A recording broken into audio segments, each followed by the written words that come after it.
This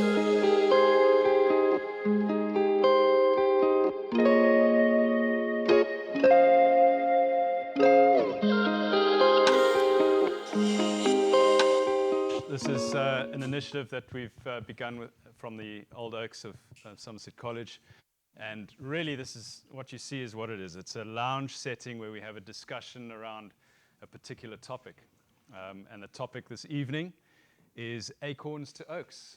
So we're going to reflect a little bit on the journey of Somerset College and also the Old Oaks itself. So yeah, we've got some great panelists to hear from. We're excited. I'm going to introduce them later.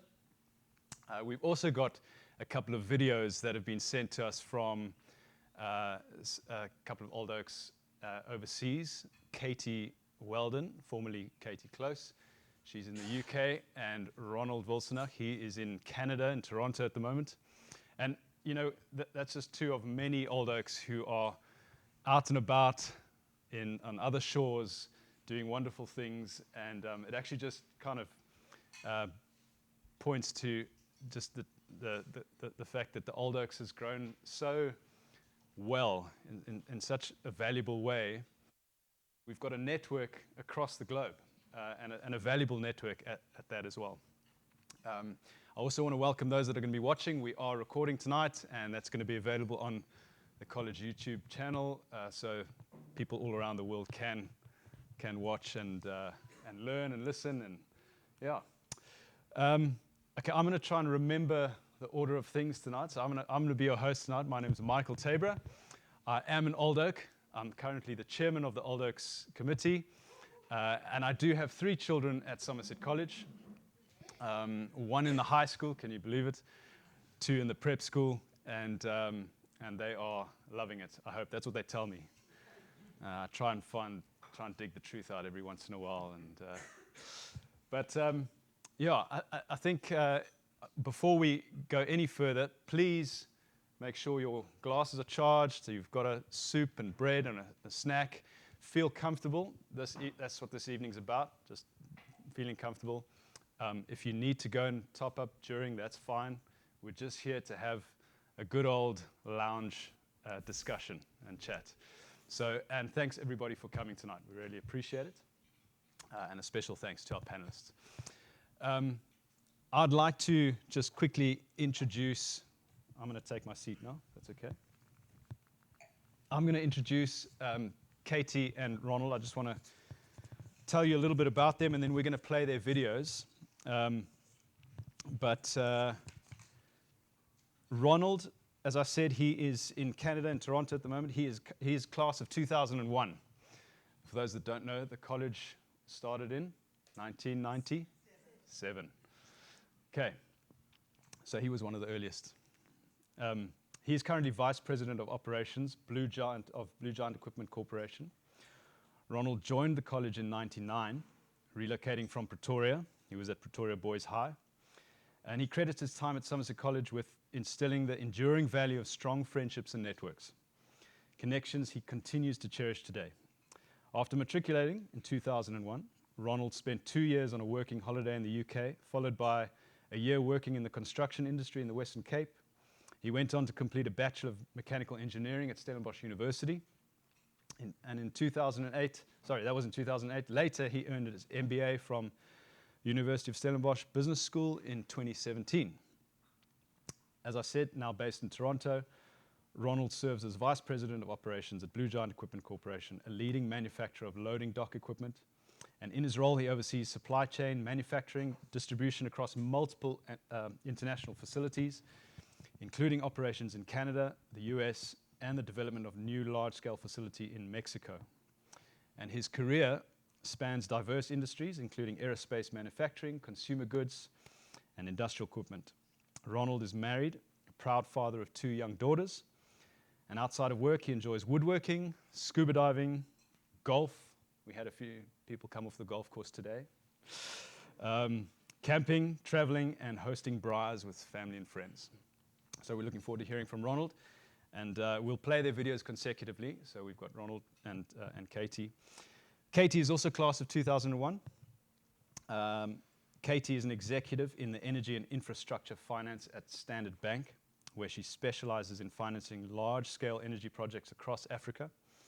She's deeply passionate about the continent that she considers home, that's Africa, both professionally and personally. And her career has been shaped by a strong commitment to sustainable growth and development. And since her time at Somerset College, where she had the privilege of serving as head girl, Katie built an international career focusing on impactful infrastructure and investment initiatives. She's currently based in Surrey in England with her husband and their 3 primary school-aged children. And outside of work, Katie enjoys running, traveling, and spending quality time with her family. So we're very privileged to hear from Ronald and Katie. They were really kind to send a couple of videos, and so we're going to watch those. If you can, turn to the screen. We'll get back. Hi everyone, I'm Katie Weldon, although many of you have only known me as Katie Close. I work in energy and infrastructure finance at an investment bank in London, and I'm based in Surrey, where I live with my 3 primary age school children and my husband. So life is currently a mix of financing energy projects by day and managing homework, football kits, trading Pokemon cards, and finding missing school shoes in the evening. I matriculated from Somerset College in 2001, and it's really special to be part of this evening. Looking back, Somerset College gave me such a strong foundation. But more importantly, it was the sense of community that has really stayed with me. Family, friendships, and that feeling of belonging are incredibly important, especially for a long and successful career. And I think the school really nurtured that. Some of my fondest memories are school events and trips, sports days, and incredible teachers. And those experiences shaped not just my career path, but how I approach life more broadly, valuing relationships, resilience, and supporting others. As the school approaches 30 years, I think there's enormous potential in the Old Oaks network. Having a connected community across countries and industries is incredibly powerful, whether that's mentoring, opening doors, or simply having a shared starting point with others. It's amazing how quickly conversations flow when you realize you've come from the same place, even years later. I'm sorry I couldn't join you in person this evening, but I hope you all have a fantastic event and enjoy an engaging and insightful discussion. It's great to see this momentum building, and I'd love to be more involved going forward. For anyone in the UK or passing through London, please do reach out. It would be great to connect, especially as the UK chapter develops, and I promise I'm slightly easier to schedule than 3 small children. If I had to leave you with one thought, it's that success isn't just about what you achieve, but the people you share it with along the way. Invest in your relationships, stay curious, and be open to where the journey takes you. Thank you everyone, and enjoy the evening. Hi everybody, my name is Ronald Wilsenach, and I'm of the class of 2001, and thank you so much for having me at this Old Oaks event virtually. I really appreciate the reach out. Currently I work in Toronto, Canada. My wife and I immigrated here in 2021. I'm the Vice President Operations for a company that makes loading dock equipment across Northern America, including Mexico. So since matric, I left matric and I did a 2-year working holiday trip through the UK, which I really enjoyed. After that, I joined Stellenbosch University and I did a undergraduate in mechanical engineering. I was the sort of grandfather in the class because I started 3 years late. After that, I worked for a company that made aircraft seating for Airbus and Boeing called AAT Composites. After that, I did an MBA through Stellenbosch University Business School. I completed that in 2017, and early 2018 started to work for a company in Pretoria called Megamaster that made braais and barbecues. Did that for about 3 years, and then my wife and I had the opportunity to immigrate to Canada, which we then did, and here I am now. It's a really nice place to live, and so far we've enjoyed it. We're just coming up on 5 years now that we've been here, and so far so good. Yeah, coming back to some early memories at Somerset College. So I came a little late. I came in what was then Standard 10, I guess. So, 2 or 3 years later, I started at Pretoria Boys High School, and then came down to Somerset College. Memories of that is my uncle, as we moved from Pretoria down to Somerset West, my uncle said the people that you meet at Somerset College will be people that you'll, keep relationships with for a long time, which he was obviously right. And the other one there is during my, let's call it interview process, or, looking at which schools to go to, was contemplating Paul Roos, etc. I was sitting down with David Wynn, and I asked him, what traditions is there at Somerset College? Thinking I'm a young kid and I, know it all, coming from Pretoria Boys High, and thinking about all these schools that have been around for a long time. And he sort of looked at me and he said, well, here at Somerset College, you get to create your own traditions. So he was a little bit putting me in my place, number one, and number two, he was absolutely correct in some of the great things that the school has done, for example the trek and so on. And another memory I had, I actually told this to some students, past students of Somerset College, about a month ago, is I remember there was one occasion where we met in the library, or what was then the library, and we had to sit on hay bales. I can't remember exactly what the occasion was, but we were on hay bales, and it was quite nice. But these kids looked at me with big eyes and saying, well, we didn't do that while we were there. Yes, some of the potentials of the Old Oaks network, I think, for myself, AI is really, really new. I'm not into the technology stuff as much as I should be, to be honest.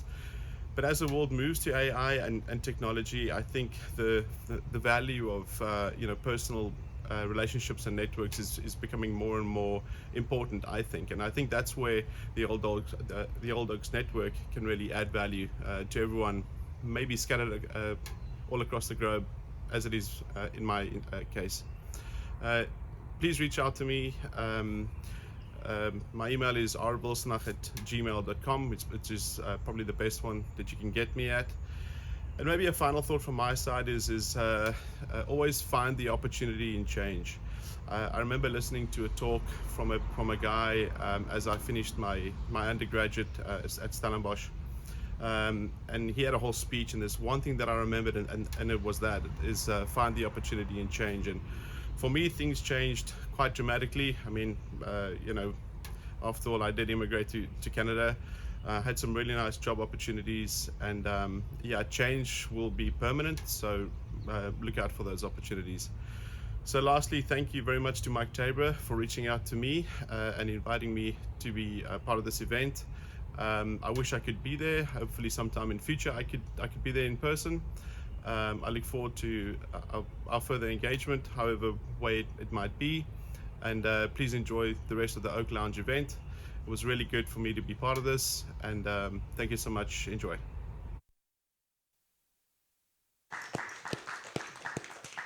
Amazing. Thank you, Ronald and Katie. It's very kind of them to send those along. And now you know, even if you travel as far as Canada, you can still have a braai, because someone like Ronald is there to build you one, and you can enjoy that away from South Africa as well. Cool. Right, I'm going to introduce our panel. Let's start with none other than Mr. David Wynn. Thank you so much for gracing us after a fantastic round on the golf course, I hear. And I love the jersey, proudly branded. There are only two. My wife has the other one. Okay, well, there you go. So that's amazing.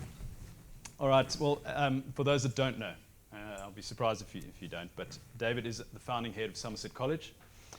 He was raised and educated in Zimbabwe. He began his teaching career at Chinhoyi High School, spending 11 formative years shaping young minds. Later became the founding housemaster at Marlborough High School in Harare, before relocating to South Africa in 1980 to teach at Michael House. In 1982, David was appointed head of DSG in Grahamstown, Namakanda, a position he held with distinction before being invited to become the founding headmaster at Somerset College in 1996.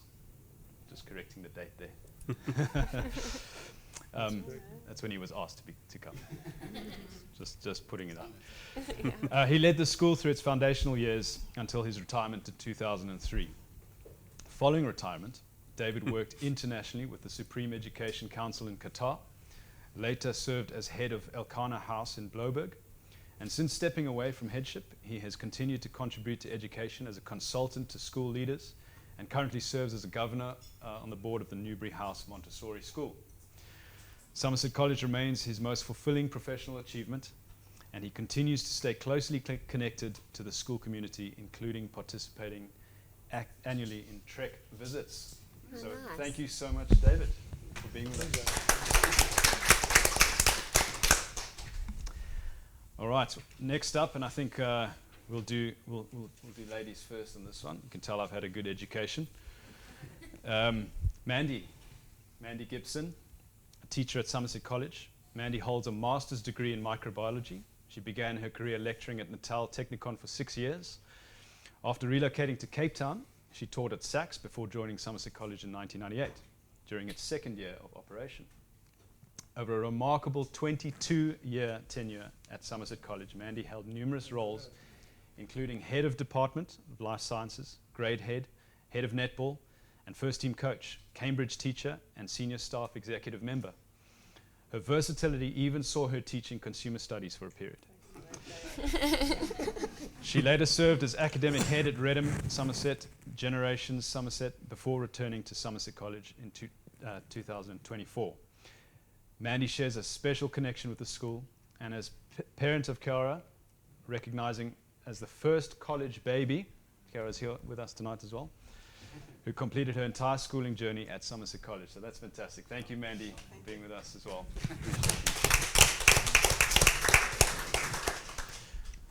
Over to Kylie.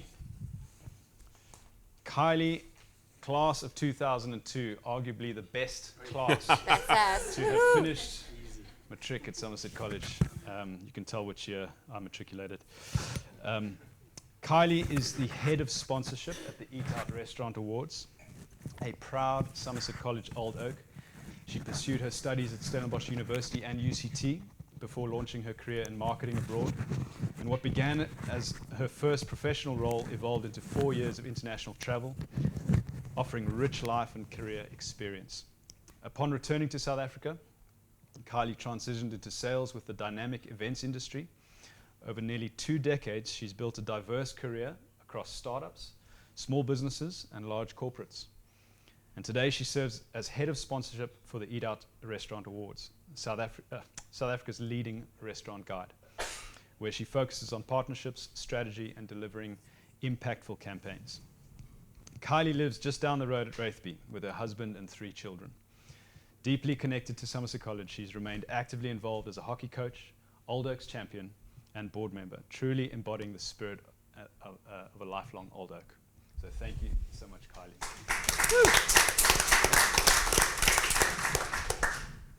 Tim and Al, rock, paper, scissors. What are you going to do? Age before. Okay. All righty. Alistair, class of 2002. Founder and CEO of company. 2000, eh? 2000. Sorry, my bad. Old. It does say 2000. That was a reading error. I'm just so used to this great year of 2002. Keeps coming. Class of 2000. Alistair is the founder and CEO of Under the Influence, a company operating across 25 African countries, specializing in premium wine distribution and education. He also founded Beverage Intelligence, a sister company focused on educational technology and drinks management software for the hospitality and retail sectors. Under Alistair's leadership, the business has partnered with leading hospitality brands across Africa and provided over 35,000 bursaries for its educational programs, demonstrating a strong commitment to skills development and industry growth. Raised on his family's boutique wine estate, Belfield in Elgin Valley, Alistair's early exposure to vineyards and extensive travels across Africa laid the foundation for his entrepreneurial journey. Al, it's a privilege to have you with us tonight. Amazing. All right, Tim. Tim is the class of 2003. Welcome, Tim. I think we have another class of 2003 member here. Lawrence, good to have you with us. Tim is the Chief Product Officer at Yojo. Have I pronounced that correctly? Is it a Japanese word? Okay. Tim is a Somerset College Old Oak, one of the founders of the Old Oaks Union, and while completing his undergraduate and master's degrees at Stellenbosch University, where he also lectured, he remained actively involved in coaching cricket and hockey at the college.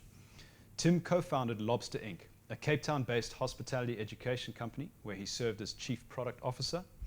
Over more than a decade, the company grew to a global leader, serving clients in over 130 countries, before being acquired by Ecolab in 2019.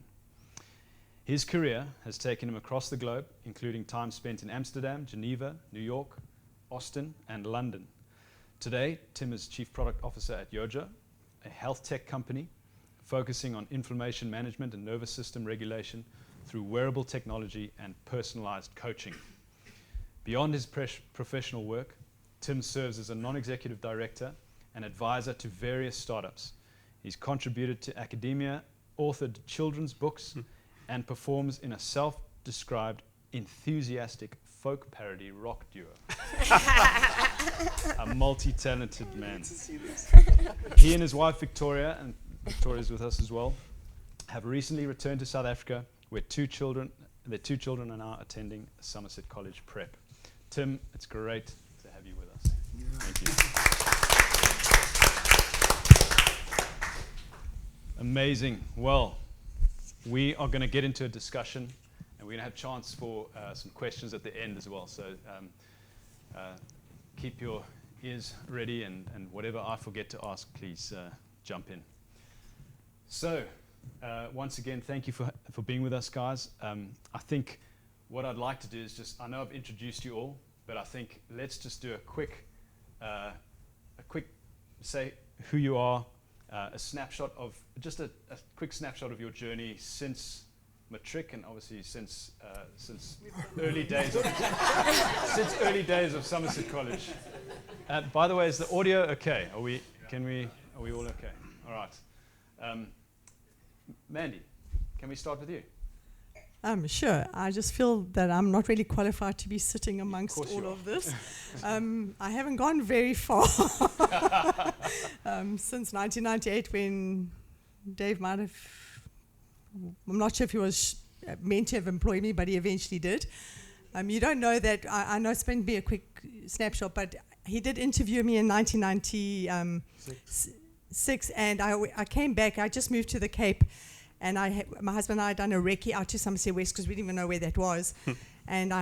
So I knew where the interview was, and I came in for an interview at Somerset House, and I went back home and I said to my husband, that job is mine. I tell you, it was brilliant. And I got this letter, thanks, but no thanks. I was devastated. So I started teaching at Saks, but then a year later I got a phone call. And so thank you, Dave, for reconsidering. But yeah, I haven't really gone far, not like everyone around me. Still here. Amazing. David, can you verify that story? No, absolutely. I mean, the only reason why she didn't come in the first place, we just didn't have enough kids to didn't have money to pay her salary. But but I interviewed, I don't know how, I had 400 applications for 6 posts when we first started, and so weeding them out was quite difficult. And we interviewed a whole lot of people, some of whom came to the college only 3 years afterwards, but I interviewed some brilliant staff, and I was very lucky to have the team that we started with. Wow. Alistair, were you here from day one? So I actually came across from Saks. I was at Saks and came across at the same year. Yeah, but I was in that sort of 200 odd boys in grade 8. And then, came across here. As did 2 of his teachers from Saks as well. And a few delinquents from Saks as well. They were leaving because they didn't like this one kid in class. Yeah, exactly. Yeah. Surprise! Hey, I'm back. Yeah, so that's where I kind of started in grade 10, so 1998. And then really lucky, and it feels like a bit of a reunion, which it is, to have worked and spent a lot of time with Tim. In the early days of starting our various businesses, and Kylie's an amazing family friend through my sister. We've had some epic partnerships of at least 12 not out on the cricket field, Mike. And then, it just feels incredible to see Dave as well as a mentor to all of us in that founding era. So, great to be here. And some of the, like, when you got started after matric with your career stuff and ventures, I mean, had there been any discussions that you can relate back to school? Totally. That actually triggered? Yeah, I mean, Dave was getting us into classrooms with whiteboards and doing like vision and values and purpose. And you came and taught our matric class like Stephen Covey's 7 Habits of Highly Effective People, which you stopped after habit 4 because we were too rowdy. but at least I got 4 habits under the belt. Yes. But I think, like to what Ronald said, you had to be better students. Exactly. So I think it's funny. Like when you're in school, you kind of you feel like you know it all, but then as you get a little bit older, you realize there's a lot to learn, and a lot of those early things we learned, we applied quite rapidly. In the real world. Good posture on a hay bale. Yes, exactly. Exactly. How not to drown in the dam. Yeah. Tim, you had an older brother, Mark, and followed through that. It was I mean, you guys obviously had a great relation both in cricket early days, probably actually played in the first team together almost from the start, I'd imagine. But again, relationships that started at college and then how that translated into after matric. Tell us a bit. Absolutely. Mark joined, well, he came across from Rondebosch, also I think in standard 8. And went straight to captain the first team cricket because I think Dale Dindalk was the only other option, and he's got a glass arm and terrible hands, not with a rugby ball. And then, joined from a standard 6 year. That must have been one of the first full standard 6 years. And the second year on Trek, and then in the most incredible school career, like I wish it on anybody what we had. And then Dave talked me off a cliff. I was going to do accounting was something safe, and he as a mentor told me, I think this particularly niche degree is for you. I went with Dave and it was phenomenal. It changed everything for me. And then my first job was definitely through Alistair and Dale, who were 4 or 5 years older than me at Somerset College, but they knew about me and what I did, and they brought me in as a kind of outlier into an existing startup, which then became my whole career, really. So it's a very entwined Somerset College story. Lawrence Hollander, I worked with him through my career as well. And now coming full circle after being abroad for 12 years, always had this dream of having kids at Somerset College. Just, I know it'll never be the same, but to experience part of what we had. And here they are. So it really does feel like a very intertwined Old Oaks journey. Amazing, And Kylie, you tell us about, did you have any other options? Were your parents thinking of other schools, and what made them decide, or did you tell them you want to go to Somerset College? Tell us a little bit about, because we were in the same year together, and we were actually the first year to complete grade 8 to matric, 2002. So we actually did the full high school. We were also the first year to do the trek, which was quite an experience. The guinea pigs. But tell us a bit about your experience and your various ventures after matric, because you've been involved in quite a range of things. So my parents, I grew up in a small town called Matatiele, Natal, which was in the middle of nowhere, and became a boarder in standard 2, which was grade 4. And I had spent 3 years as a boarder when my parents made the decision to move to Somerset West. My dad was a doctor. He had found a practice to buy. And I was determined that I would stay a boarder at St. John's because I loved it so much.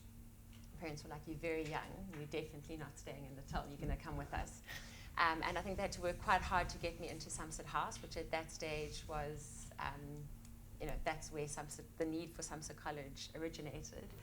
And I managed to get a place at Somerset House for my standard 5 year.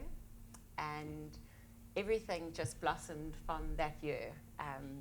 It was such a happy year.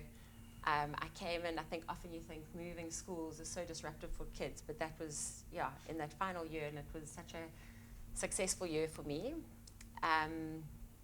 And then I moved to Somerset College alongside most of the year group, I feel.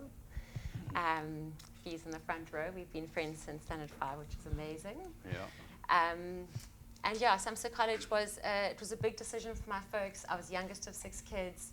They'd moved from a small town to Somerset West. My dad was starting a new practice. So the financial commitment for them at that stage, you had to buy debentures, and it was, they were like, how are we going to make this work at this point in our life where we've just made this massive move? And actually my godmother came forward and put a check in my mom's pocket and said, I'll get it back, just enroll her. It's the school she should go to. Has she got it back? Well, she offered it back, and she gave it to me and my brother to spend. So I should have just left it enrolled.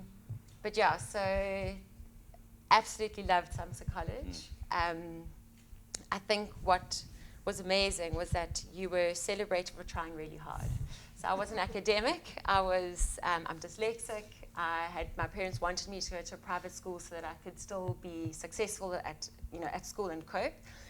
And I remember getting a lot of diligence awards, not like A's and distinctions, but you were really celebrated for trying hard. And I think Dave at the beginning stages was like, she'll be fine, just let her go.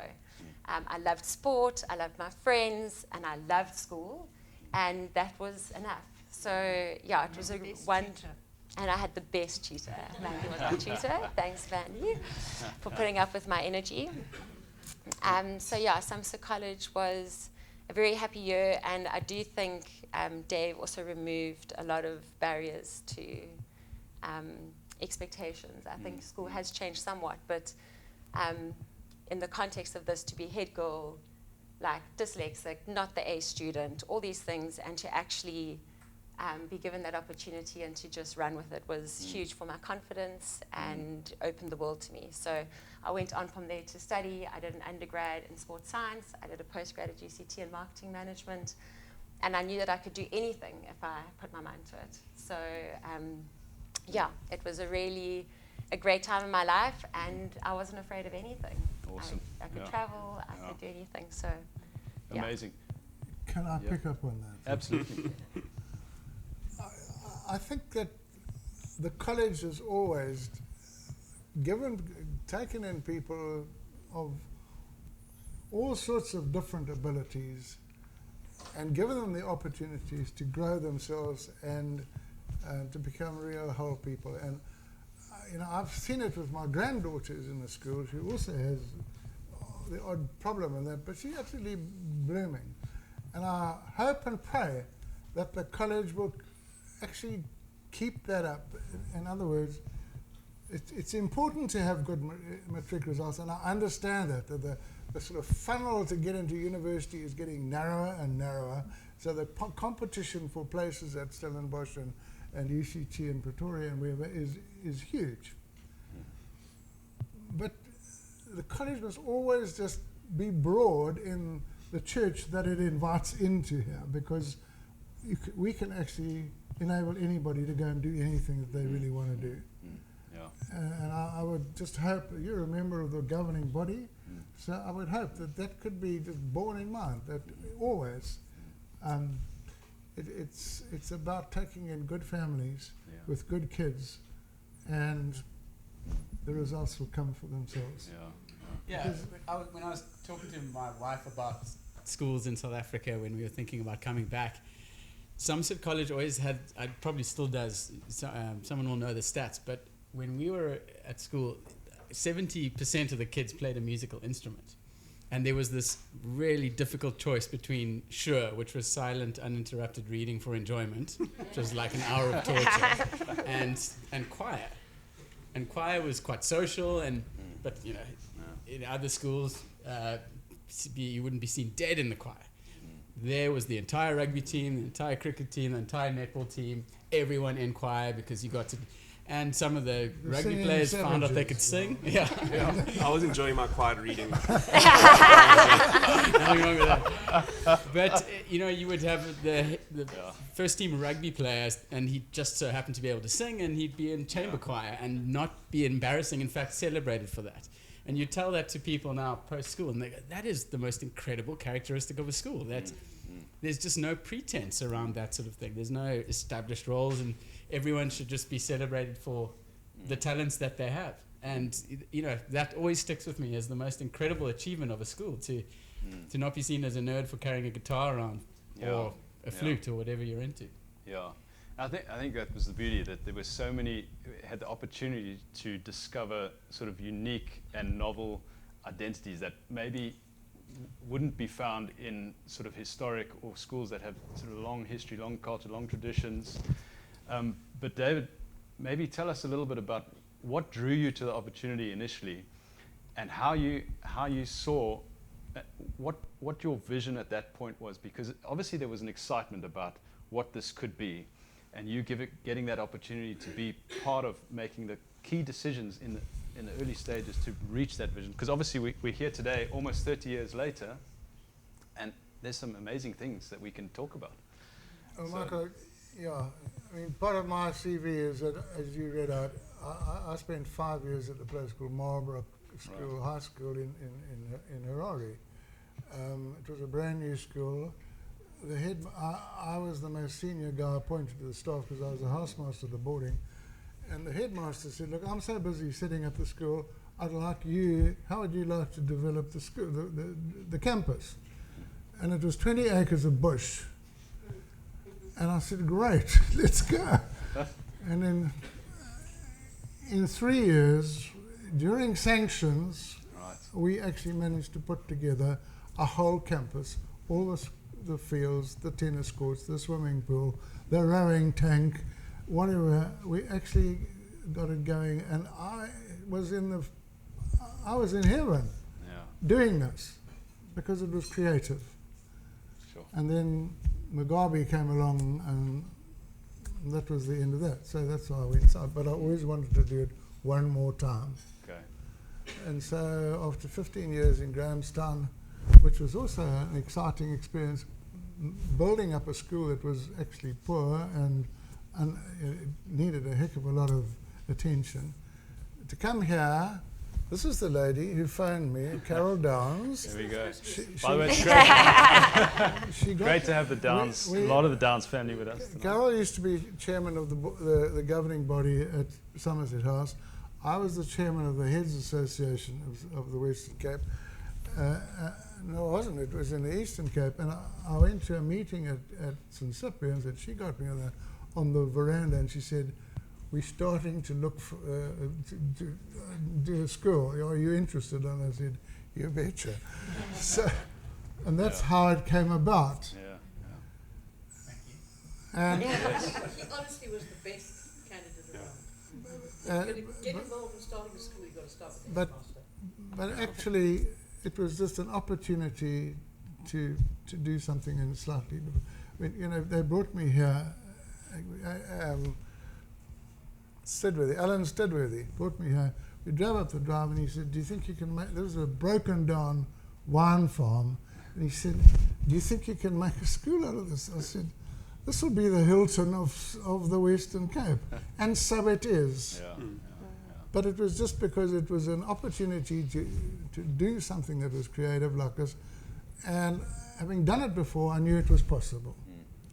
And then you had a whole lot of people, all the parents, the benefactors, whatever.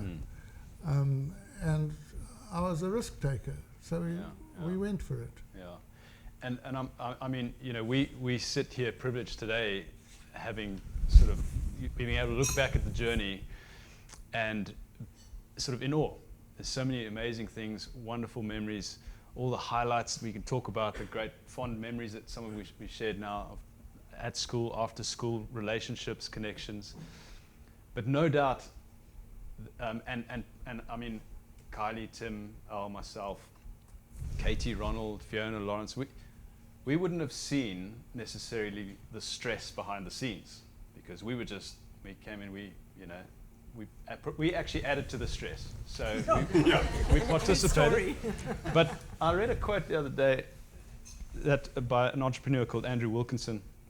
Most successful people, and we could probably say most successful things, are just a walking anxiety disorder harnessed for productivity. How much truth do you think there is in that statement?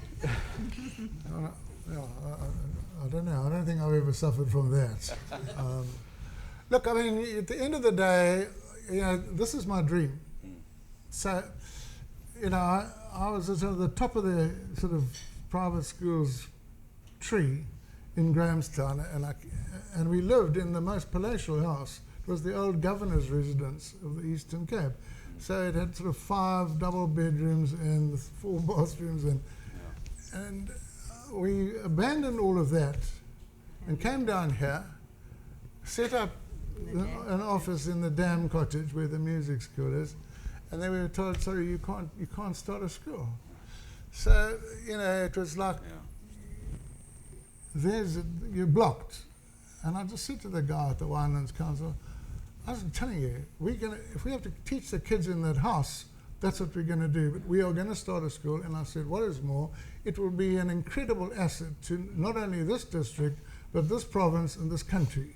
Watch the space. And I'm furious with the guy. And we walked out, and I just said, right, now we must go and find other ways of getting them to change their minds. I'm not going to argue with this guy. He's just a bureaucrat. We're going to actually go and then, of course, we had to rely on the wider community who had contacts and whatnot, and eventually it happened. But you've got to believe in what you're doing to know there was just no return.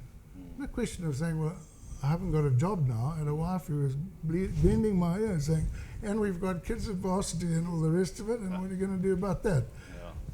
You have to go for it. And you have to also sometimes meet blocks in the road which you've got to circumvent. And it's good for everybody to have to do that. Yeah. And, I think Al, Kylie, Tim, you guys have all been on an entrepreneurial journey in your own right. And taking a page out of that book, when you face resistance, how much have you learned to sort of, that resistance causes you to fight more? It brings out more fire in you.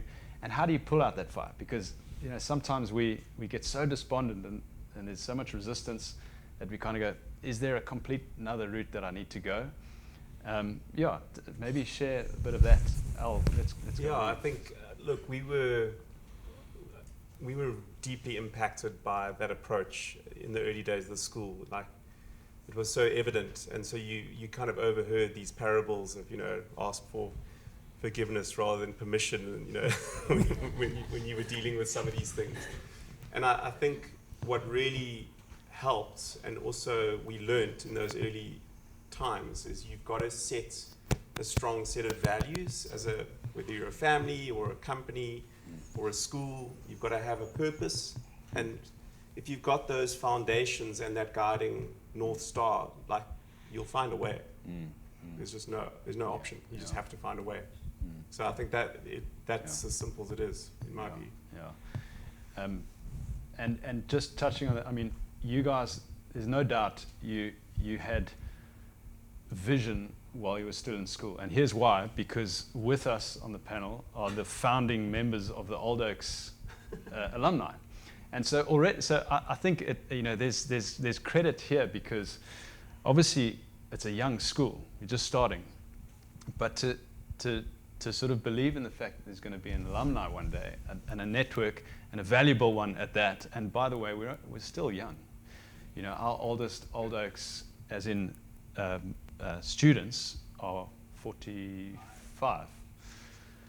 So that's young. But if you look at how far we've actually reached across the globe, the impact, what is all happening, but the value that we still have a close enough connection and a strong enough connection that we can build on and strengthen as we grow, I think that in itself speaks of a lot of value. But tell us a little bit about this, about the approach to. Al actually sent me the minutes of the first Old Oaks meeting. Tell us. Kylie, you were there. Tim was there. David was there. Al, you were. Who called it? And let's hear a little bit about that. I'm opening the. I did, because. Okay.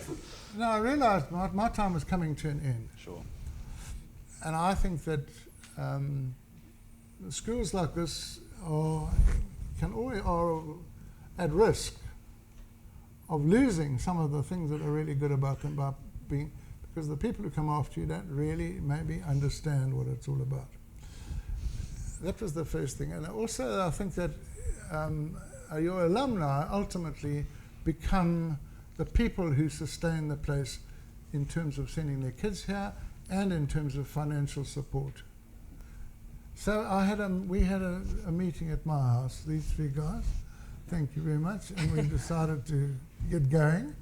And Tim designed a logo for the Old Oaks. Fun fact, the designer of the... there we go. That's slightly modified.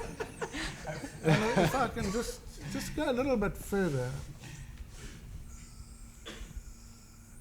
these schools are never safe from predators, if I can call it that. I know that in the past there have been interests from commercial education companies in buying a place like this as their flagship thing. And I suspect that there were a couple of people who would have said, let's go for it, take the money, and then we can build the things we want to build, and in the process lose control. Sure. The original Board of Governors, led by John Sanders, who was quite the most outstanding chairman we could have wanted for that at that time. He was brilliant. We set the whole thing up with the property company that leases the school. And I don't know if that's still applied, it is. But basically we wanted to make absolutely certain there was no ways that anybody could come and take over the place without going through a whole lot of different sort of hoops, you know. Make it hard for them. And I was reminded of that recently when it was a school of which I was very fond of, a 90-year-old school in Port Elizabeth, right next to the cricket ground in Port Elizabeth, St. George's School. And a great friend of ours was the headmaster there, and he and his wife spent years trying to build that school up, and they did. And they did. And when their turn to retire came, others followed them, and then eventually they were taken over by one of these companies. And it's just been closed. And I phoned this friend of mine, and I just said, so now hang on, that's a big asset. What happens to the money when they sell it? He said, there isn't any. They're in debt. And so a place like this would end up as a housing estate with a nice shopping centre in the middle with all these classes. I don't want that to happen. Yeah, sure. And so I want the Old Oaks. That's why I asked just after we'd got started, I asked the board if we could have a representative from the Old Oaks on the board. Alistair was the first. Kylie was the second. I don't know who else is on the board now. But it's important that you are there. Well, are you there? Are you That's the Old Oaks? Okay, thank you. So there you are. It's for sale. It is terribly important for the survival of the school to have some organisation somewhere that's going to put some brakes on when the predators come looking. And it shouldn't happen, because you should have a board that is affair with everything that we think about. But the school is a lot more dear to all of us sitting here than it is to quite a lot of people who maybe just send their kids here. Sure. And how do we pass that dear sort of, that value that we cherish? How do we pass that on in culture? I mean, that was part of the reason why the Old Oaks was established. And so you guys, as young, what year was it that meeting was held? Can you remember? The minutes. 2004. Check the minutes. 2004, 2005. 2004, I think. Yeah. Kylie, what was your feeling in that meeting? I mean, and how much more did that kind of like inspire you and put belief in you? And I think the big thing for me is that it comes back down to that same feeling I get when I come to Somerset College now. And it's like, and that's what you have to hold on to, is this cultural feeling that you want to exist. I feel very proud to have gone to Somerset College. When I come back on campus, I feel very proud of what it's become. But you always worry that maybe the culture's slipping. Is it the same school that we went to when we were there? No, it isn't. But is there a really good culture? Is there you know, are the values still the same? Is the purpose still the same? And I think that old Oaks need to be involved. They have to send their kids here. There has to be someone on the board. That has to be something that's really important when you're looking at strategy days and where the school's going and what the plans are. You should fight for that culture and you should fight for that purpose. And I was actually very privileged at quite a big, that point that I was involved on the board when we did those strategy days and we had conversations about how things changed to represent that. And so I think you're fighting for something that you didn't realize you cared so much about. Yeah. When you come back on campus, and I do really give Annalene and you and the rest of the Old Oaks team is the opportunities are there. I don't come back as often as I should, but whenever you come back, you have that feeling. Yeah.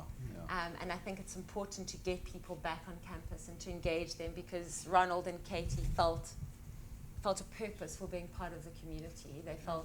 They felt seen, they felt valued, and I think that's what you have to continue to build, is that the community still exists. Yeah. And it's us that have to continue that legacy. That's really, I mean, it strikes a lot of chords. And Mandy, maybe you can speak into, you've seen the changes because you've been here, and if there's anybody that represents loyalty here, it's you. So you tell us about the change you've seen, but what are the core cultural elements that you've found just that works? And yeah, a lot of it stems from what Dave taught us as being headmaster, just for staff. He said relationships are the most important thing. He also taught us as staff to make sure you meet the needs of other people around you before you meet your own needs. And once you start doing that, that's when you're engaging with people. And relationships are huge. I still feel like, Kylie's mom, even though I was her tutor 20 plus years ago, and the connections are there. I think that's what's important. I think what we've lost a little bit is just because the school's grown. So, for example, I'll give you a workable example. In the early days, us as teachers, and Liz will bear with me, when we had boss parades for the whole weekend, Saturday and Sunday, with the full board. We knew exactly who the board was. We spent the whole weekend with them deciding on policy, deciding on our school motto. I mean, I hated spending 3 hours on what the motto should be, but then you had ownership of it. You felt like it belonged to you as well. And I understand that's lost now with the nature of the school growing and that. And quite honestly, as a staff member, I probably know 2 names on the board, and I think that's sad in a way, but that's why us old guard feel like we want to have a voice. It's just because Dave gave us that voice, and he really made us feel like we belong, and he was really in charge. He ran the school, and I just have to add something more light-hearted now because it's quite interesting. He's wearing a red sweater tonight. Because him and Brenny lived on the campus, and as staff members we knew he wore a yellow jersey most of the time and life was good, and as soon as he stepped out in his red jersey we used to run because we knew he was going to be grumpy for the day. But does that answer the question? I'm not sure. Absolutely. No, it's insight, and it's amazing.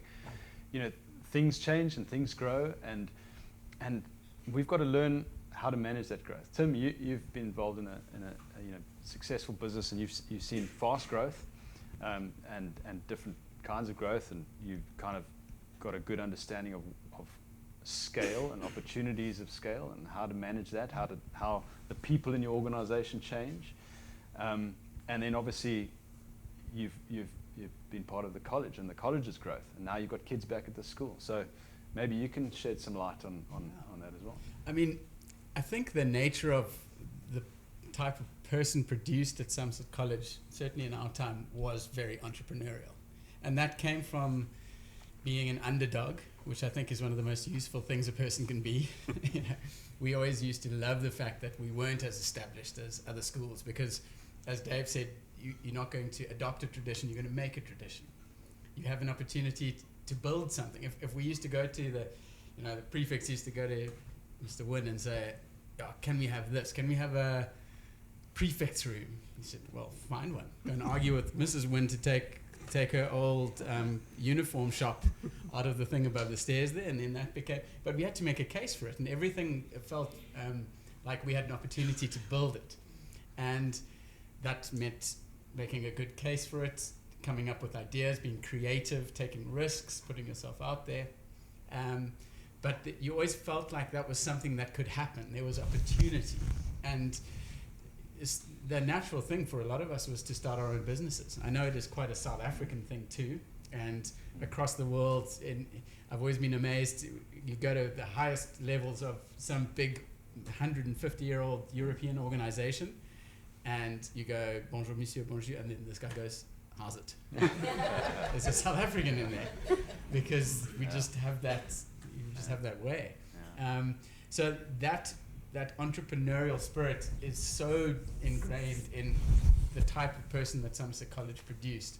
And you know, we talk about tradition and having someone on the board and trying to keep things the same. I think coming in with so much perspective, and I am really honored to be such a young person on this panel, the youngest by some margin, but still have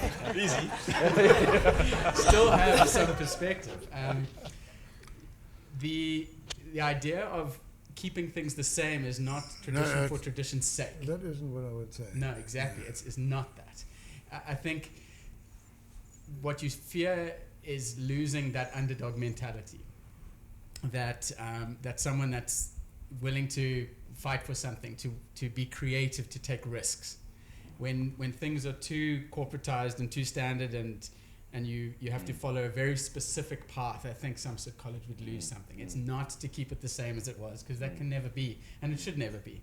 But the idea that in this world that our children are now going into, which is increasingly terrifying and exciting at the same time, connections, the people, the ethos is all we've got. And bumping into people, Somerset College people across the world, seeing them innovate, take risks. I mean, you name it, from SnapScan to what Justin's done, to these outliers doing crazy things, taking risks. That's what we really have to keep here, more than tradition for tradition's sake, which has never been the case. And you wouldn't want it. It mustn't stay the same. But there are aspects of the whole Somerset College offering, such as the Trek, which actually is pretty universal. Most people would say it's one of the more significant things that they did at school. And one would not like to say, well, let's move that aside because it's taking up academic time. Too bad. Well, it's interesting because how much of the decision to bring in Trek was based on the fact that, well, we can, because we're a school that doesn't have to be like all the other schools, and was Trek something that was just way too out there to try and manage? Or kind of, but maybe this is the prime opportunity to invite something in that we could really make a mark with, and it has. It's been fantastic. I give credit to the governing body because they had to authorize it. At the end of the day, it was quite a risk-taking thing, because then things could go wrong, and you know the legal implications and all the rest of it. But somehow we've managed to. It's a well-oiled machine now, and it works incredibly well. But the output is incalculable, even for the ones who don't like it. I've got a grandson who did the Trek at St Albans. He never ever wants to do that again, but he's glad he did it. You know what I mean? He says, I learned how to get over mountains. Tick the box. So that's what I would say. And when we've got the current leadership of the school here, I would just really want to salute them. And the Mateus sitting over there, because very much part of the successful team at the moment. They're keeping the thing going in the right direction, and I think it's fantastic. Well, it is, and just in this room, absolutely, we've got some fantastic people here, and it's amazing that we're still a team, and I think that's what, and certainly my approach to Old Oaks what I'd love to see more of is that the team is still there. We're all going to go and do other things and ventures and live abroad and maybe come back and send our kids here. Thanks, Tim. But you know, we're a team as we grow, and that growth is always reflectant on who we are as people, our nature, our behavior, and that stems from somewhere. And I think you'll never please everybody. And so I think that is a difficult task. And I'm going to open it up to anybody who wants to speak into that. We at school, we had friends that we liked. I don't know if we can call them friends, but we had people that we didn't like. We had friends that we enjoyed, loved. And I must say, in my instance, there were some that I didn't really, not that I didn't like them, I didn't get along with them, I didn't really spend much time with them. But after school, it's interesting how we reconnected. And there's a common connection to reconnect to. Not just a name of a school, but actually a shared experience. And obviously the founding years, you know, speak to quite a unique experience. But yeah, let's open up to anybody who wants to talk into just the people factor. How you can never please everybody, but you got to keep pursuing what you believe in. And unfortunately, you know, you're going to be disliked. You're going to have comments thrown about you, at you. How do we stay resilient, and how do we keep that character? Because I think it's the character that really lasts. I would say balance is something that I've continued to learn in a hard way, and I always sort of I bring through the analogy of surfing. You know, you look at a surfer like Kelly Slater who rides a wave so gracefully, but he understands the movement of the waves and the currents and the challenges of the ocean and the environment that he's in. But he knows that it's not just one stance when he's on the wave, one stance that's going to help him get through that barrel to the end of the wave.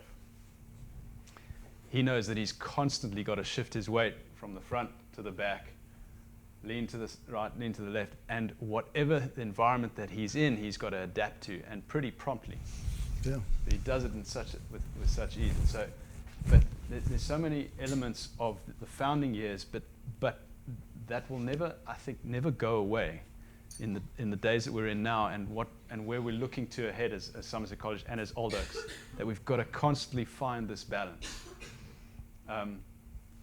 Tell us a bit about your experience of that and how you managed to adapt, and how you can adapt quickly. I'd just like to say again, it was Dave has taught us that, because any old oak here will tell you his favorite saying was, there are two kinds of people. Yes. And yeah, problem solvers or problem finders or problems. Exactly. And, you know, that's why we are adaptable, because we would go and have some issue and he would just say, come back when you've got a solution that we could try work with. And so I think, again, it comes from just having that firm grounding, that first you were supported, and secondly, you had to change your own stance, as you would say, on the board, and adapt, because otherwise you would never survive. Yeah, Dave, I have to admit, I sort of stole that concept in one of our company values, but adapted it. There's this honey badger in the Lowveld called Stoffel, who's constantly escaping and making a plan. So one of our values is, what would Stoffel do? And it's all about, come. It's fine, we're all going to have problems, but please just come with at least a few solutions, yes, so that I can help process this. So yeah, that definitely stemmed from those days. But nothing teaches you balance like having kids, because that is the ultimate. I mean, I look back on early stages at school and career and life, we had so much time. Now this phase is completely time-starved. Yeah. Constantly out of balance. Physically and mentally. Yeah. Mike, are there any questions from the... Absolutely. We welcome to open it up to the floor. I think, you know, if there's any, please, have we got a microphone that we... Yeah, okay. Let's Yeah, it's here. Is there anything? Oh, we've got mics at the back. I'll quickly jump in with a relationship thing again. I mean, the business that we built, and Al was a huge part of that in the very early days of that business, and all the way through to the real launch pad of it. There were 4 founders there that were all fundamentally different people, and as the business scaled and grew, we kind of realized the limits of our own abilities and pulled in all kinds of old experienced people to take over, because surely we weren't qualified, and all of them were useless. We ended up 5 years later and a whole lot of money later getting back into those roles and starting it again. And there was a particularly pivotal moment. I was starting this little part of the business, which was the digital side, which ended up growing into the business itself eventually. And I had a Accounting for Dummies book, literally. I mean, because I knew that was going to be a part of my little entrepreneurial part of that business. And one of the other founders came in and he saw me doing, and he took this book and he threw it into the Glen. We were in Camps Bay at this point. He threw it physically. And I looked at him and I said, I bought that at Bargain Books. And he said, you are going to be the worst accountant in the That is not why you're here. There are other people that will be doing that part of the business if we ever get anywhere. And you are here because you have to be a specialist at what you do and celebrate what makes you good. And it was true of the whole journey. And true of Somerset College. Celebrating uniqueness, celebrating what was special about you, and being given the opportunity to really flourish. That was something that's stuck with me so much there. And change, sure, adapt, learn new things, but what makes you good is what's going to make the difference. Don't try to average out your skills, because there's a whole lot of average out there. And it's special to have those relationships, I think, with people that are sort of the truth speakers, and bring a bit of accountability, but mentorship as well. I think obviously there's a certain element of mentorship within colleagues in a business, but there's also mentorship that comes from those who've gone before. What about mentorship in your journey? From college, we've reflected a little bit on lessons we've learned, and David, you've been an amazing mentor to so many. Tell us the value of mentorship from school days, growing a business, and now probably mentor role. But I don't think there's a day when somebody doesn't need some form of mentorship. So who's going to tackle that one? Yeah, I think from my perspective, for any young people here looking for mentors, like, it's such a disarming thing to ask someone to be your mentor, and that was something that I naively did quite a few times in my journey in life. And I just, if you identify someone that you think could potentially help you in your journey, don't be scared to pick up the phone or email them and ask them. Literally, I would really appreciate it if you could mentor me. It's one of those things that disarms people. You're not trying to sell them something. So I think that really helped me, and I've had some incredible mentors over the years. Yeah, amazing. I totally agree with that. I mean, some of the mentors you get for different reasons, and there've been a handful of those mentors along the way that what they've taught me is what I don't want to be, which is an equally valuable lesson. But the ability to ask someone, as Al said, and if you can, phone them rather, because you're probably more likely to get a yes. They're as honored often as you are terrified of asking them, and it's a gift, especially people that have been successful. They feel like they get an opportunity to.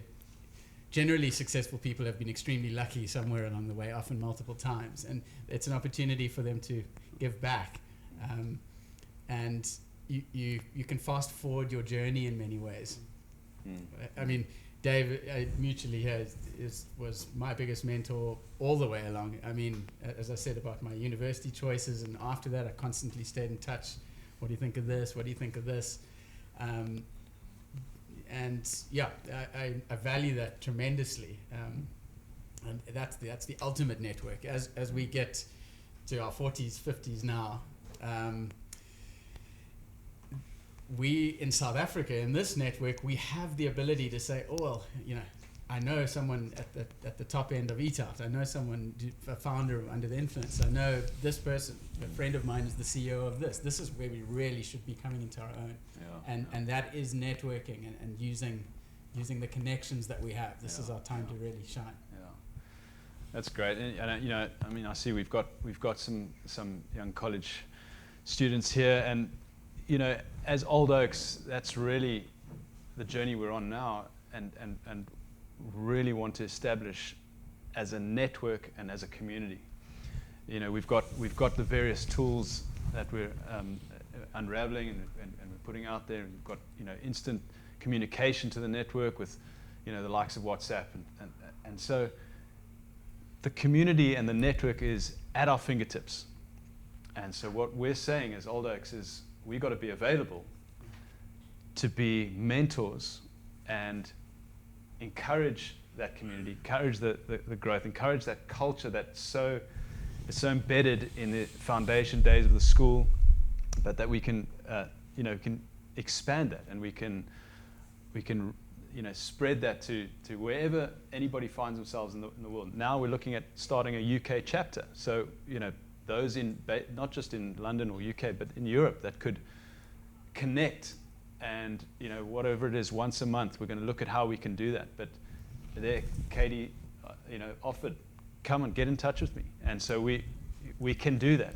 And we've got such a valuable network, and it's only getting stronger. It's only getting better every year. I mean, we've seen these incredible results, Jacques, that are coming out of the school, not just academically, but again, talking about balance, sport, you know, culture, and so in the broad spectrum of industry and life, and you know, there's so many experiences that we're getting out of the network, and so there's so much value to be unlocked there that I think we're priming ourselves. So if you've got anything, let me put it out. What are the key elements that we want to see in Old Oaks to unlock that? You know, what is it that we want to find and we want to tap into, or have I said enough? I don't know. Have we got any questions or thoughts that can be a question? Let's see. Were my questions that good that nobody's got anything else? It's a very good class. They've all understood. Yeah, they all understood. Mike, while I've got the mic, maybe I've got a question. Yeah. ACORNS to OAKS tonight, and we sit here with a lot of oaks. Some of you are saplings, some of you are mature trees.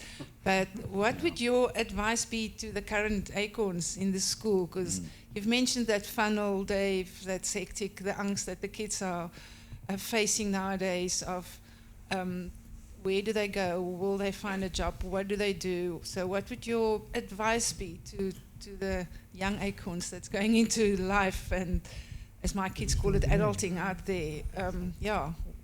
Just a simple advice, not just career choices or whatever. How should they tackle that? I can't hear really properly, so I'm not absolutely certain what you're asking. Is what would I advise young people to do today? I'm far too old to do that. They would just ignore it. But, you know, as I say, I said earlier, you know, this is my dream. You must dream. And, you know, I would just say that after I retired, I read a book called The Element by a kind of prominent educationalist from overseas. And in that book, he talks about the need for schools to help children find what really is their element. And he describes your element as when you're in your element, you're in a place where it doesn't matter how long you spend doing something, whether you make money or you don't, it doesn't matter. This is what lights your fire. And you've got to find something that you do that lights the fire that's within you. And that's what this job did to me.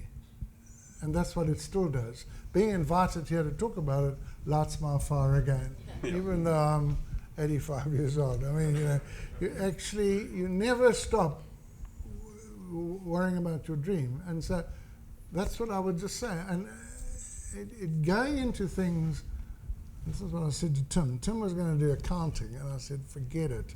You're much too creative to do that. Go and find yourself in this course. He can talk about that. But basically, too many young people worry about how much money they're going to make instead of how much fun they're going to have. And and maybe that's a simplistic way of looking at things, but I think it applies, because I've watched people doing jobs that they really don't like, and they're kind of dying within. They go to work, they get their money, and eventually you end up with these golden handcuffs. You can't stop doing it because there's too much money involved. But it doesn't feed the soul. Does that help? But anyway. Very good. Very good. Anything else? Any other questions out there? I'll throw a little seed at that. Please. I think a really valuable thing we all did was take risks early. Al spoke about the time of parenting, and this is tough now. Wow. And the thought of, because a lot of entrepreneurial opportunities are coming through now, and I'm absolutely terrified at the thought of that. But when I was 22, starting at Lobster, it was all open cards. Everything was available. So I think, especially seeing that we're going to live a lot longer and retirement age and all this stuff is changing, and people aren't talking about retiring, they're talking about rewiring. There's people having career changes at 60, at 70. Take risks early. There is a lot of time to recover. But when you get to your 40s and you think, okay, this is when things are going to come to me, it's not as easy to grab them, and you can't work 23-hour days for 6 weeks at a time and travel endlessly and do all the things that might make you successful. Yeah, and if you do start something young, you always naturally overestimate what you can achieve in 1 year, but you dramatically underestimate what you can achieve in 10 years. Yeah. So bear that in mind as well, the timelines. Yeah. So, I think there's no doubt there are many dreams, not just in this room, but in this school, and students that are dreaming up things, and we want to encourage that, absolutely, and take those risks. But find somebody that's going to encourage you to take those risks. But as Old Oaks, we have people that have taken risks, and so there's people we can ask about.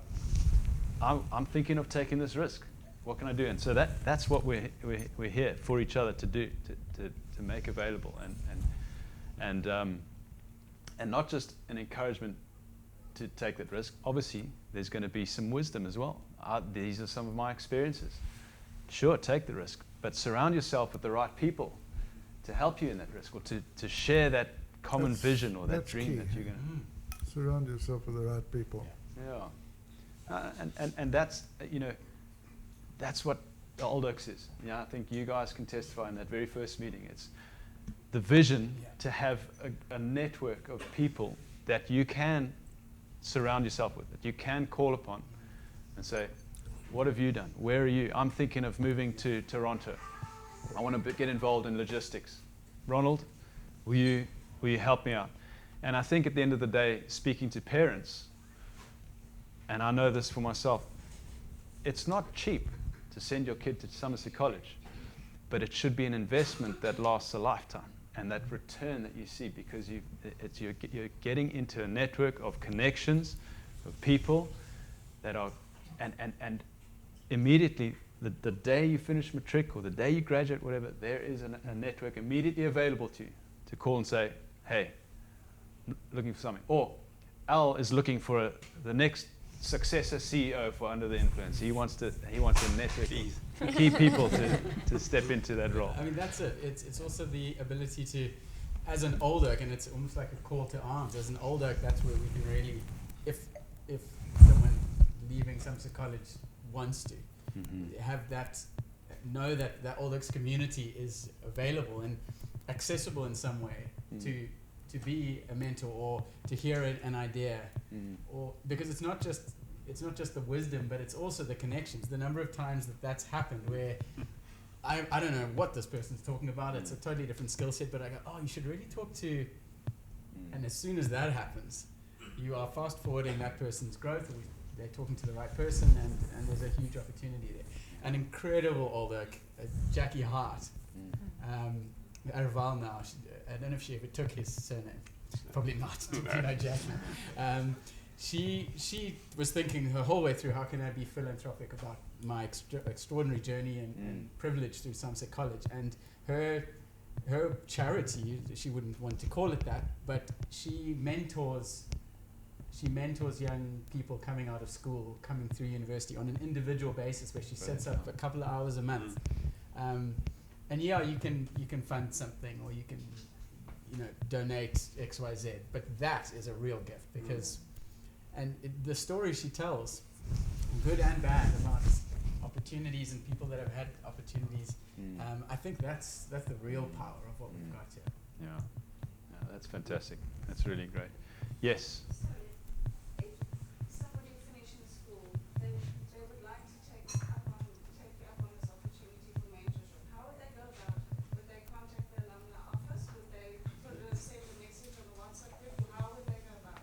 Yes.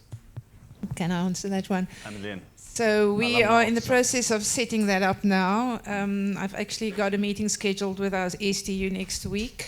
So we're going to sort of lay the groundwork for that and get all the everything in place for that, more structured. So far it's been very informal, where somebody might have approached us, and then we approached an old oak on our database that we might connect them with. But we are going to try and do it in a more structured way now. And yeah, hopefully we will be able to send out the information about that when all the details have been confirmed. Absolutely, and obviously alumni do have their own personal responsibility to update the data and the information on the database, or send it through to the alumni office so that we can update the database. WhatsApp is an easy and immediate tool. So there is an Old Oaks WhatsApp where we have the community with different sort of interest groups, and then we've also got the WhatsApp community with the year groups. So that when you finish matric, whatever year you finish in, class of whatever it was, 2000, they've got a WhatsApp group for the year 2000. We'll slot that into the WhatsApp community, and you can only let you in if you are already class of 2000. But it's that. So we're immediately on the communication system, and I think that's the first point of call, that we are able to get hold of you. You are able to get hold of the school, and from there we can then disseminate. We're going to be structuring a little bit of that as we go. So thanks, Annelien. And by the way, Annelien and Nikki and the team have done such an amazing job. Thank you so much for setting up this venue and for organizing all of this. So can we just give them a hand? Doing it with one arm as well, Annelien. Yeah, no, we appreciate you guys, and the school as well, just for hosting us in this venue. It's always great, as we've mentioned, and you guys have mentioned, being back on campus and seeing the growth. There are so many exciting things ahead for Somerset College. We are looking at a new aquatic centre. We're looking at a music centre. And these are,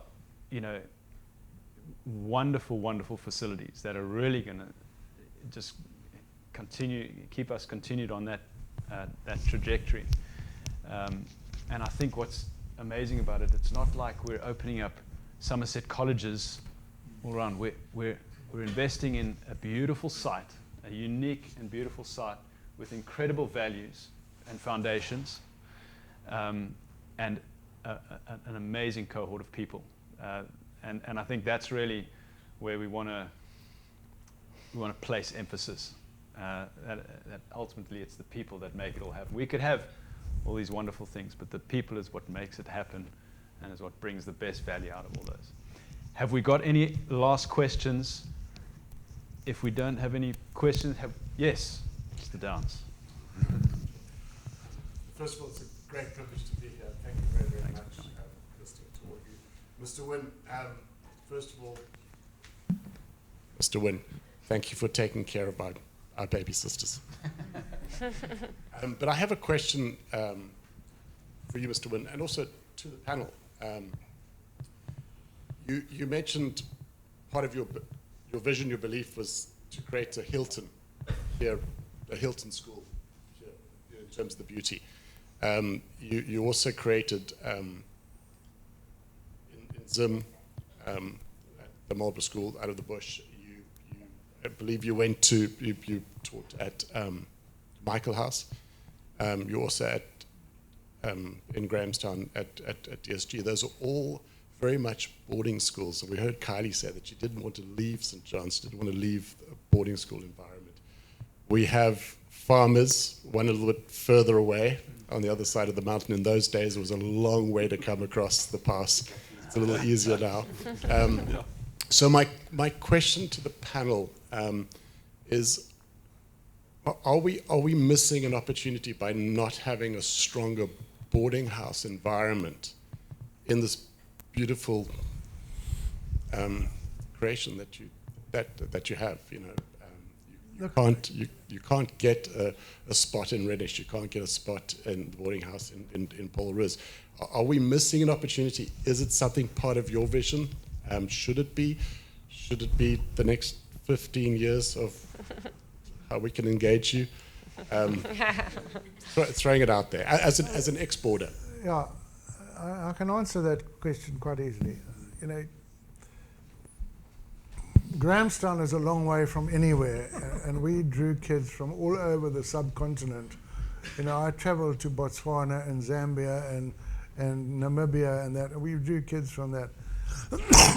And the Grahamstown boarding schools are boarding schools, and they're geared for 7 days a week, 24/7.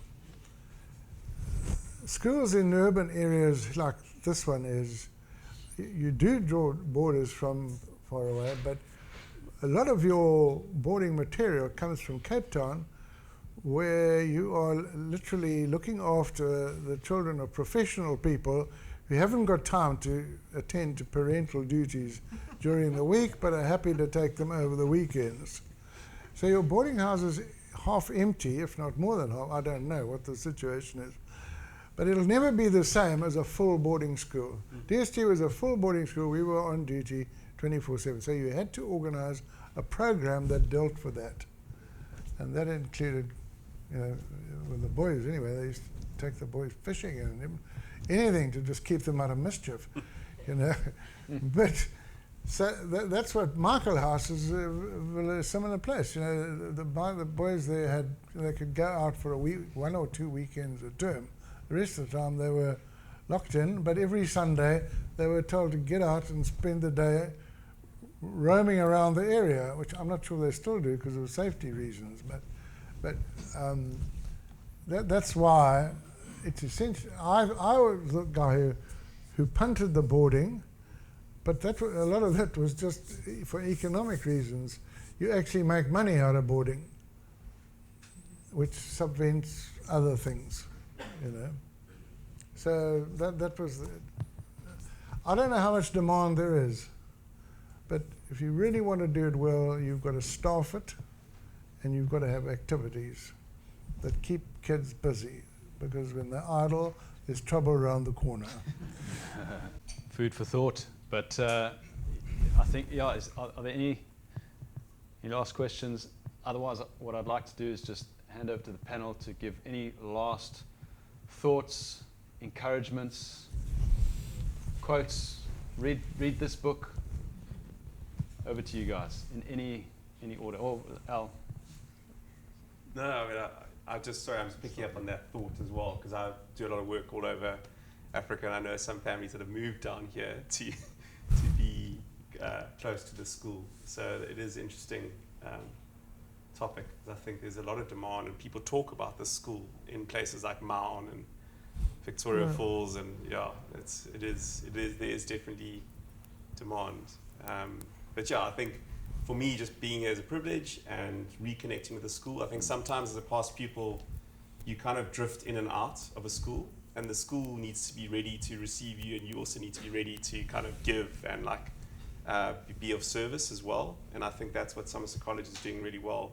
So thank you for all your work and the work of the school. It feels like an incredible sort of new chapter unfolding, and we are really excited to be back on campus and hopefully contributing as well. Awesome. Yeah. Thanks, Al. Andy? I think my parting thought is that when I look around this room, there are founding parents here. There are at least 3 headmasters that I can see. There are past and present staff. And I think really what we are left with when we think about Somerset College is that it feels like home. And it doesn't matter how far you go and how long you've been away. That's the feeling that sits with us, and it doesn't matter who you are, what role you've played in this college, and I think that's what makes it special. That is special, David? I think I've said You enough. said it. I just wanted to say, acknowledge Tim Nuttall, Absolutely. 3rd head of the school, who was here for a couple of years. Yeah? Thanks for coming, Tim. And Ludwig is still here. Yeah, there he is. Yes. There's Ludwig. Ludwig, who is here on day 1. He's still Amazing. here. Amazing. Yeah, sure. Thank you. I'm sure you've heard enough from me. You don't need any more. All right, Kylie. It's been great to be here. I've said in my opening comment that there's something about being back on the campus that's magical. I think Somerset College I always feel like you make me sound better than I am. But I think what it does highlight is the success of strong relationships. And a strong community, and I think when you have strong relationships and a strong community around you, you really, it sets you up for a very happy life, which is great. Awesome. My last thought is just having kids here now, just how proud I am to see what it is now, and how the defining memory on day 1 when I dropped my kids off, Finn was going to play with someone. I was like, oh, he's met someone on the first day. This is exciting. So I picked up his bag and I kind of went to go and tell him to come to the car, and someone tapped me on the shoulder. It was Quentin de Kock. Quentin de Toy. Quentin de Kock. It definitely wasn't Quentin de Kock. He was my hockey coach and one of the greats of Somerset College. He tapped me on the back and he said, sorry, at Somerset College prep, kids carry kids' bags. And I was so happy because I'd just been in a British private school where no one greeted you, and all the parents are carrying all the kids' stuff. Those kind of things are so important. You walk past here in the prep school and you get greeted by kids. Yeah. And they look you in the eye and they're confident people. And just so proud to be a part of it now in so many ways. And thank you. Thank you. Awesome. Well, Al, Mandy, David, Kylie, Tim, thank you so much for giving of your time and being part of this and sharing such valuable insights into the journey up to now. And no doubt there's a lot more to come. We're super excited. The leadership, Jacques, the leadership of the school, Old Oaks, we're backing it, we're supporting it, and we're just genuinely excited with all that's to come. Yes, there's challenges, and we've got to raise some funds, and and I think as Old Oaks, let's think of creative ways of how we can do that and be part of that. This mentorship idea and the program that we want to roll out, that's exciting. I also want to mention about the Acorn Bursary Trust, that really is also in the early days was established to put underprivileged schools, underprivileged children through such an incredible establishment like Somerset College. And really we've seen incredible, and there's some fantastic testimonies, by the way, that are also available on YouTube that you can go and see of the students and what they're doing now and where they're at. We've also, out of that, birthed what's called the Saturday School, where we invite, at the moment, I think it's 3 or 4 schools from the community. Almost 200 kids are coming on a Saturday, experiencing the incredible facilities of Somerset College. And teachers are giving of their time into that. Mandy's, I know you've been involved in that. And really equipping our community. So it's not just about what we're doing. We're not living in a bubble. Yes, this setting is incredible. One road in, one road out, but really reaching out to the community, giving what we can, giving of the resources that we have available.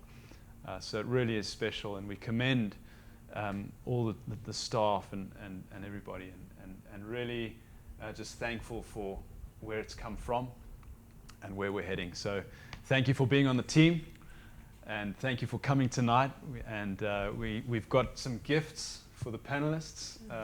So thank you, Nikki and Annalene. If you can come and we'll give them another round of applause. Thank you. Thanks, Annalene. Thank you. Wow. Thank you. That's physical. Jeez, that's not Most welcome. Remember the wine with Angus Morton? Remember the No. wine? Feel free to hang around and have another glass of wine or juice or water or another bowl of soup. And I hope I haven't missed anything. And also just a thanks to the Old Oaks Committee. Nikki's here as well. She's on the committee. And if I've missed anybody, I'm not sure. Well done, Mike. Thank you. Thank you. Awesome. And thanks to everybody who's going to watch. Take care. God bless.